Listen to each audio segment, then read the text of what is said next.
All right, Matt Mangum. Hey, we are so glad to have you here. Thank you. I love the idea of having, kind of one of our Hebron parents who's also a professional actor and kind of out there living. We really work super hard with our students where our emphasis is this mindset where we want to take our students, we want them to find their passion, find their calling, and then be able to take their faith into that marketplace, whether it's acting, whether it's being a dentist, or whether it's being anything, a doctor, a surgeon, Right. whatever it is. We want the kids to be able to really take that calling, that passion, and really apply it to the real world. Right. And so I'm dying to kind of hear your story. So you jump into this in 9th grade. Yes. Is when you're first introduced. So walk me through that. Tell me what that looks like. That's some good research that you did there. I don't know where you pulled that from. I'll tell you the honest story. Yeah. 9th grade is when you had the upper and lower lockers, and the girl in the locker above me was super cute, and I overheard her say she was taking drama class, and I went and changed my class. Drama suddenly looked more class. attractive. I like that. That is literally why I got into drama class. But I ended up loving it. I did my first play in 9th grade, and that just kind of obviously I never thought anything of a career in it. Like, there was a guy in my drama class who was on a Honda commercial, and I remember thinking, how? Like, we live in Atlanta. Why you? And so never in a million years did I ever consider this wild pursuit. Now, what was that first play? Do you remember? It was a variety show. It was a variety show. Yep. Okay. So did you keep acting all through high school? Were you involved in all of the school? I didn't, because I transferred to a smaller private school. Okay. After that did not have a thriving drama production, and I played baseball. Baseball is what I wanted to do. That's where I thought for sure my calling and so acting was your fallback. I guess you could say that. More delusions of grandeur, I guess. Like, I wanted to play ball. I thought, that's what I went to college to do. I didn't study. I went to college to play ball. Okay. And then it came to a point where it's like, I don't think I'm going to play ball much longer. So maybe I should study and get serious and get a degree and figure something out. So, and even then, I hadn't totally considered acting as a possibility. So when did that transition take place? Like, at what point in time did the light bulb pop? I got 2 internships after I graduated college. One was with the Braves in the marketing department, which I thought would be somewhat of a dream job, and I hated every second of it. And I got another internship with Universal Studios. Like, they have a little tiny office here in Atlanta where all I did was deliver movie recordings to radio stations for their ads for commercials, and movie posters to movie theaters. That's what I did. And I had the opportunity to get on a film set doing that. And that was really the first time I was ever on a set, and I was watching how it was done, and I was watching the actors, and I just thought, I think I can do that. So the process seemed fascinating. Absolutely. Okay. And I dabbled in it. In college, I mostly focused on baseball, but I had an agent at the time. I got an agent right after high school for the first time. So Atlanta wasn't what it is now. Right, so it would be maybe a film a year that would roll through, a lot of commercial stuff, a couple TV shows, nothing big. And so when I would get an audition, I would be like, no, I'm at school. So I always still kind of had it there, had it following me. And after I got on that film set, I called my agent. I was like, I think I do want to try this. Like, I think I could actually do this. So that's how that was the first bad decision I made in life. So did you still finish with school? I did. I finished and got my degree, and it was communications. So, I guess you could say I've used it, right, yeah, but I feel like I've never really used what I went to schooling for all that. Okay. So I didn't do any of that till after college, which I think helped me a lot too, having that experience, life experience. What I thought at the time at 24 and 25 was life experience, but I do think that was invaluable to somewhat be normal.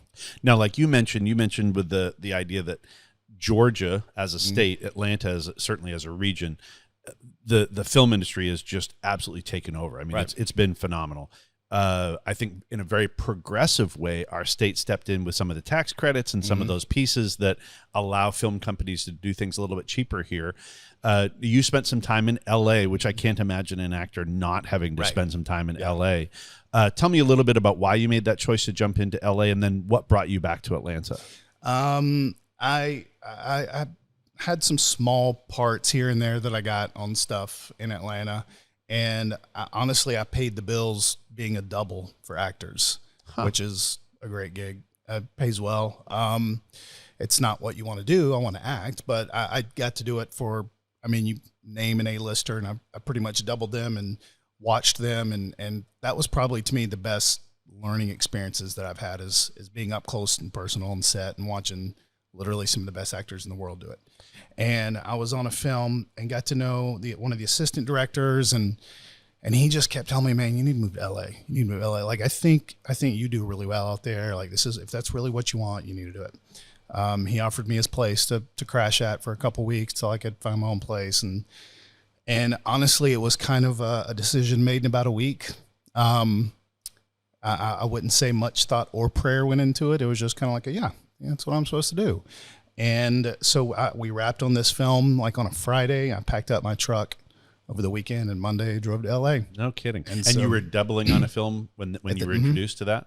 Okay. Wow. I literally don't know anything about doubling. So so you were working like all over the world on that? No. How does that work? Mostly stuff here. Okay. When films will come to town here, it can be something as small as the actors come in, rehearse the scenes, and then they step out and I step in and continue to do the scenes for camera to get set up and for lighting to get set up. And then it's, it can be over the shoulder shots, like other actor steps out because they've got to go because they get paid a lot and they'd rather get rid of them and use me to show the side of my shoulder when you're talking to another actor. So it's so intriguing. A lot of stuff like that. Yeah. Well, cool. So you moved to LA. And where's that? I mean, you had a great role in The Walking Dead. It's filmed right here in Atlanta. When you go out to LA, is that the spot where you get discovered, get found, all those kind of pieces? No, it's not. It's not. Okay. No, LA was like most naive, unprepared people, a big slap in the face to me. And my agent here at the time actually said, "You don't need to go to LA. You're not ready."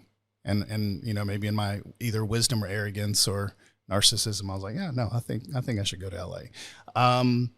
It was a massive learning experience that I had no real direction or guidance on what I was doing. It was me kind of figuring it out, which isn't the way I would encourage anybody to do much of anything, right? Especially a profession like this.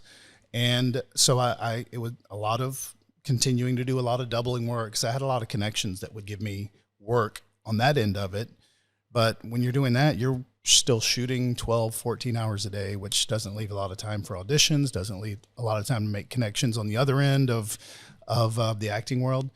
And it was draining and exhausting. And then you feel, what's the right word? Disappointed, but to a higher level of, I'm not doing what I came out here to do kind of thing.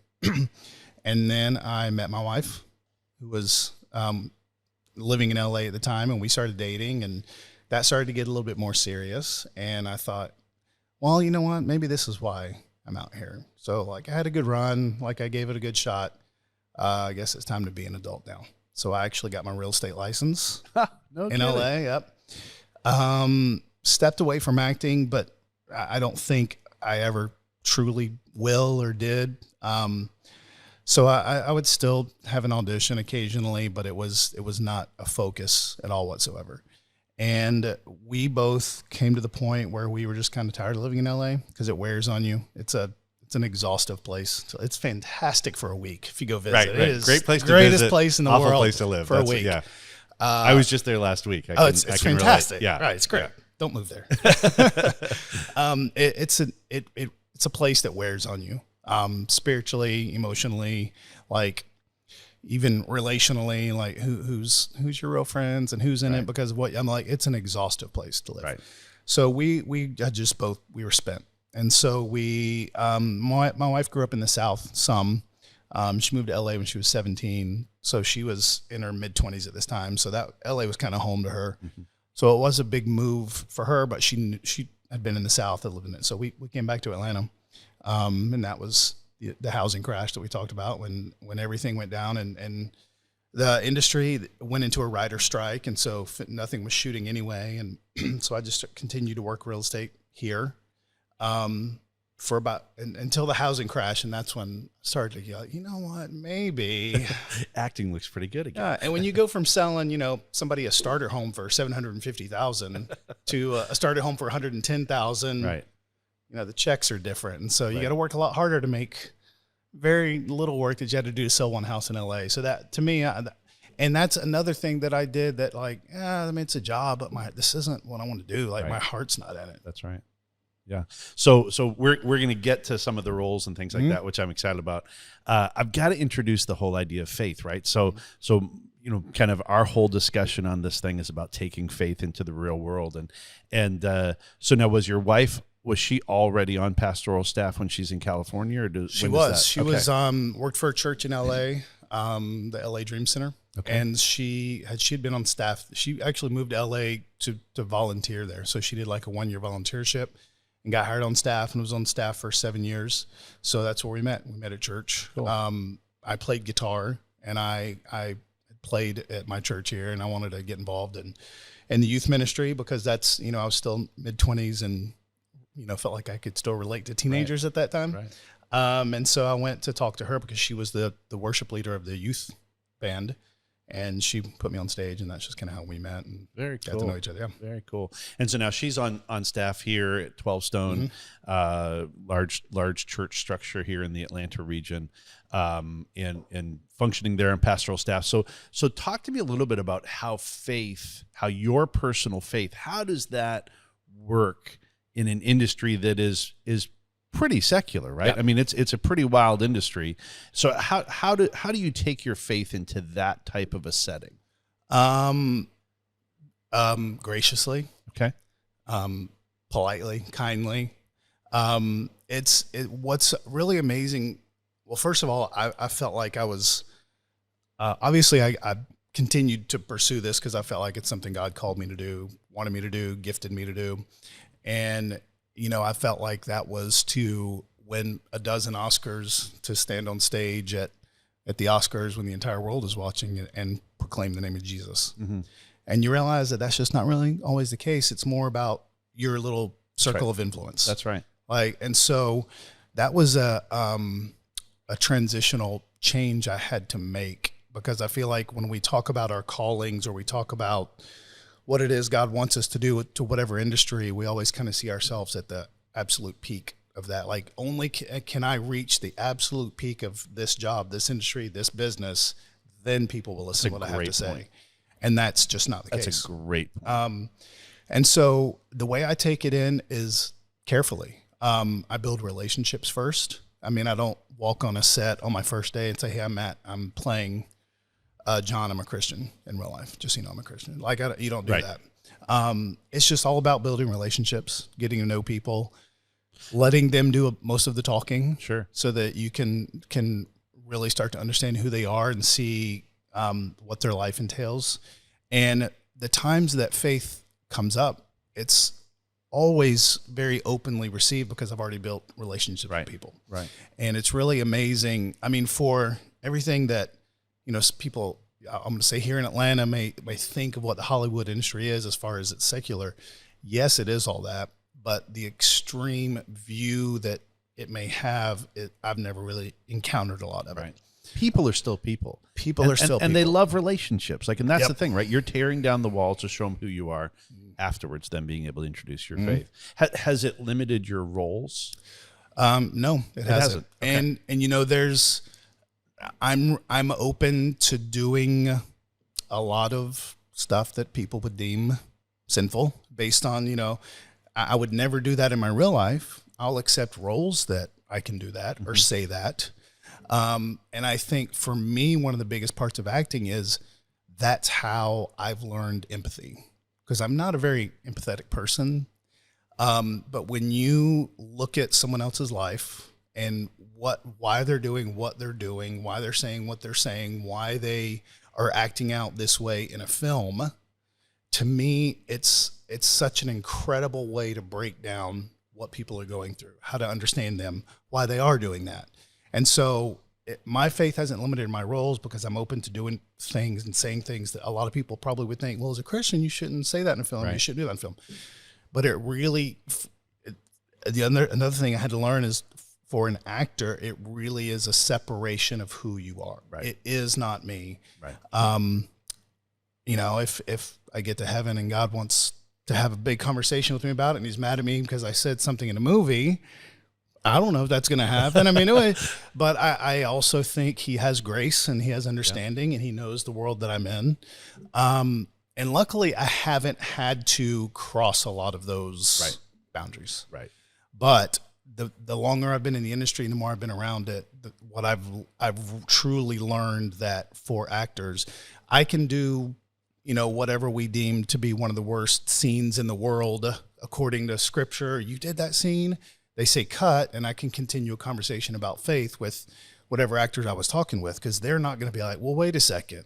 You said you're a Christian, but you just murdered 3 people in this scene, or, you know, you use like they don't see it that way. It is an absolute separation of, And I had to learn that because I remember younger hearing that an actor was a Christian and hear them cuss in a film. And I just remember, I can't believe you. Right. You literally just said you were a Christian. Like I could not make that separation. You know, what's so interesting is like, you know, with acting, everybody gets to see you do that. You know, so they're watching you in your role as DJ on Walking Dead. They're watching you handle that position. But the truth of the matter is, it doesn't matter what career you're in.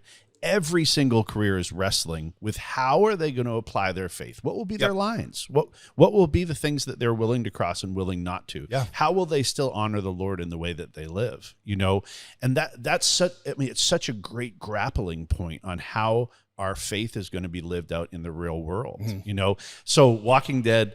My daughter has been a huge fan of The Walking Dead. She loved the series. It's, you know, killing zombies, right? So, I mean, you know, it is a unique thing. It's not like some pacifist, you know, Christian approach. Your role there, it is that idea of separating, but also that role is a very interesting role. That role kind of is almost like a savior, you know, like this reformed guy. Tell me about how that role, and how do you develop a role like that? How do you become that character? I'll tell you about, so The Walking Dead is obviously a show that I've wanted to be on. I started watching it pretty much from day one. So I was a big fan, and I knew it filmed here. And so there were a lot of times where I would literally do things to try and get on the role. As far as the story of The Walking Dead is, when you get an audition for The Walking Dead, if they like you, they file you away in a filing cabinet. And then as more roles come along, instead of them, you know, sending out the auditions to all these people out there, they go back into the filing cabinet and find the people they like, and like, how about bringing him in? So every time I would get an audition for The Walking Dead, I knew that. And so, not that I would try harder on those auditions, but that is what I was trying to do. And I was always very clean cut. And so finally I started reading for the show a lot, and I wasn't getting it. And so I said, you know, I'm going to stop cutting my hair and stop shaving, and let's see what happens. And that went on for about a year. So my hair got real long. My beard got real long. I looked real homeless. And my brother got married during that time, and I looked like a homeless best man in a tuxedo. And I had an audition for The Walking Dead. It was like May, something like that. And I sent it in, and then you forget about it because that's what you have to do to auditions. And then I was out one day, and I saw I had a missed call from my agent. This was like 3.5, 4 months later. And so I called her back, and she's like, hey, I need to know if you're available on Monday to shoot. And I was like, yeah, like I haven't read for anything recently. Like, what is this? Because, you know, because sometimes you get booked from headshots and you find out what the project is or the commercial, and you're like, no, I don't think I want to work for $250 for the day, so that's a pass. So I was expecting something like that, and she said, oh, it's The Walking Dead. They're booking you from your audition back in May. I was like, oh, yeah, I'm available. Like, wow. And so that is, I mean, the whole journey was incredible and amazing and super weird, just like that. Like, I've never had an audition and then 4 months later gotten a call that you booked it. So, you know, when you go into a new show, new TV show, with kid gloves. I mean, you're surveying everybody. I'm not going to walk in on day one and step toes and things like that. And so, you know, you take your early cues of what the character is from the writer, from what the script says, from what every audition will have a half a paragraph breakdown of what the character is. So you take your cues from that, and then you just put yourself into it. Like literally my experiences, my life experience, my thought processes, and you just kind of mesh the two. My wife and I, we're both big theater nuts. And so we lived in Boston for a long time. We were always going to theater.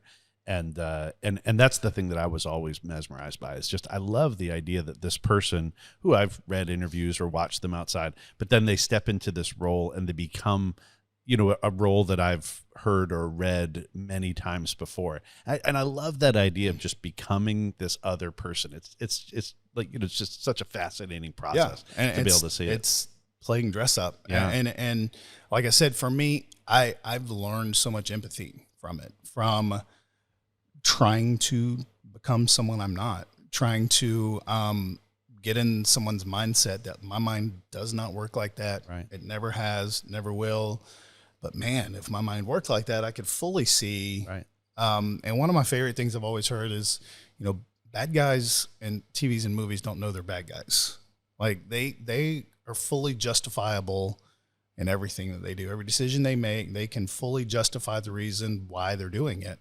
And that was big for me to think. I mean, everybody does. We all act out, probably because of selfish reasons a lot of the times, but because we're doing what we think is right. And sometimes no matter how many toes we step on, how many people we rub the wrong way, we do what we think is right. Right. And that trickles down into every, you know, layer of a character. Right. And right. bad guy to good guy. And I liked your character on Cobra Kai. Thanks. Kind of the selfish boyfriend type thing, which was a riot. Yeah. I thought that was great. Do you have other projects that are upcoming? Other things you're already working on now?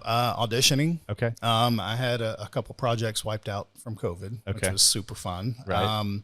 Literally got word of one on a Wednesday, and on Friday is when the world shut down, and the studio ended up pulling the plug on that altogether.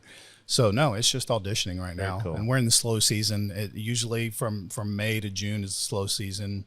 After July 4th, things pick back up, and it slows down back in Thanksgiving to Christmas. So we mentioned a little while ago the tax credits in Georgia, but I know, you know, I spent 15 years in Savannah.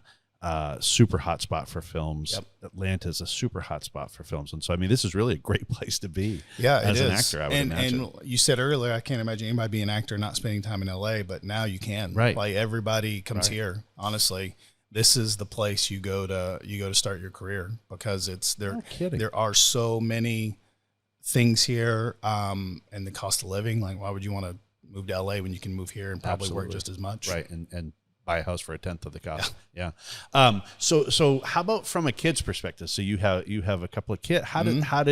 Are they allowed to watch the role in Walking Dead? Like, what does that look like? How do they process Dad being on the big screen? They have not seen Walking Dead. Okay.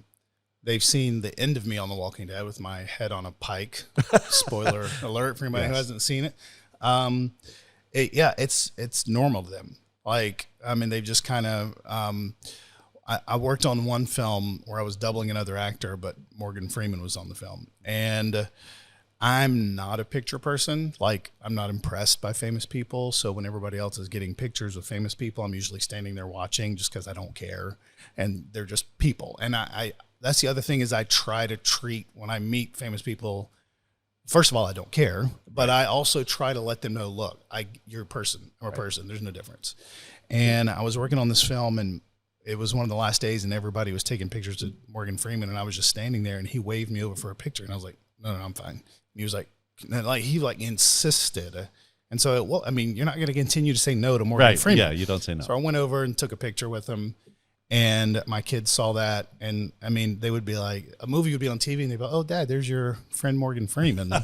And so, I mean, obviously not my friend, but like that. So it's just so normal to them. Yeah, but they've seen some of the stuff. They think it's weird when they did a set visit once when I was doing another show, and I was playing John Smith, and I was all like nasty, dirty, and filthy, and And my son wouldn't. He was 3 at the time, maybe. He wouldn't get within 5 feet of me. Like, he wanted nothing to do with me. Couldn't figure out why I looked like that. What was going on? And there's this great picture holding my daughter, and he's just at the side, like with his eyes cut, like, I don't want anything to do with you. You know, the thing that I'm always intrigued with, and I have the privilege of working with kids every day. You know, I just, it's the greatest blessing in the world. I'll take your word for it. Listen, I like kids so much more than I like adults. You know, kids just say when they think you're a jerk, they tell you you're a jerk. There you go. Which I love, you know. But you know, when we're younger, we kind of think that our lives are going to be this straight line, right? For you, hey, I'm going to go and be a baseball guy. That's what I'm going to do, and that's how it's going to work. And that's one of the biggest revelations, really, as we're doing this podcast, is seeing that our road is never a straight line. That it's always this twist and turn. And when we combine faith with what we're doing, you know, I try to tell my students all the time. I tell my own 2 kids, you don't need to worry about step number 17. Right. Just be faithful in the next step. And once you're done with that step, be faithful in the next step. And I never in a million years, growing up in Canada, I never in a million years ever thought that I would be living in the South. I was subject. See, I heard it when you said South. Yeah, did you? Yeah. Yeah, okay. Or I still have an out and about every so often that I slide Now that I in know, I'll be able to hit it. but, you know, I never in a million years thought that. I was a troublemaker getting kicked out of school when I was in school. Never in a million years did I think that I would be in administration. And I love the idea that God takes us on this twists and turns, and we just need to be faithful in the process. And so your story is a great example of that. I love the idea of just holding up an example for our students here to say, hey, if this is your passion, you need to do it. You know, you need to jump in and shoot after your passion. Clearly, you've got a very patient and loving wife who's willing to support that, which is awesome and fantastic. But I love the idea of seeing that the twists and turns and to see how God has been faithful. So it has been a great time having you here, Matt. And we appreciate let me say you jumping one more in. thing. Go, about the twists and turns.